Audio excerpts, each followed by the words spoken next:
$83 billion have flown from the global south, the world's poorest countries, into the global north, the world's richest countries, what could have those people done with $83 billion in capital investment in their own country that was actually for them and for themselves?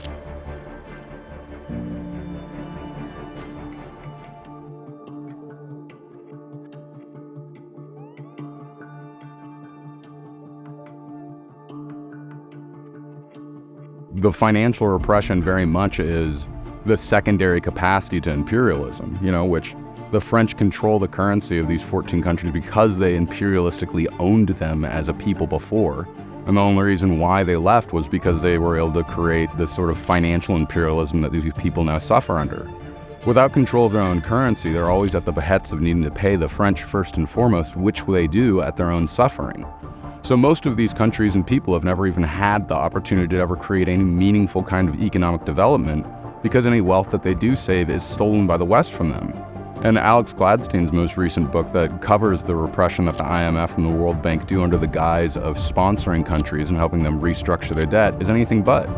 He was able to trace the capital flows of that about $83 billion have flown from the global south, the world's poorest countries, into the global north, the world's richest countries. What could have those people done with $83 billion in capital investment in their own country that was actually for them and for themselves? And because they don't have any ability to invest in themselves now, they turn to people like the Chinese to come invest in mega projects that won't be profitable for them because the Chinese will own it directly and will use that to exploit their resources into the coming century.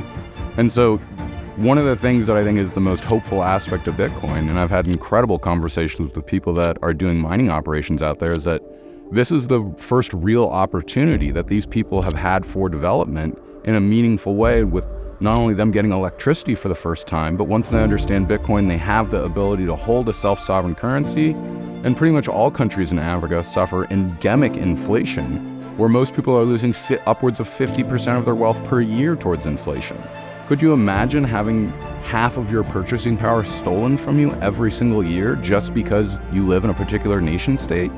That not only seems horrifically unfair, but when we actually look at our own relationship to it and how the full global financial system operates in tandem with it to create this sort of financial imperialism, it's very important to trace these relationships and understand that we as Americans directly finance that sort of financial repression that happens in other places.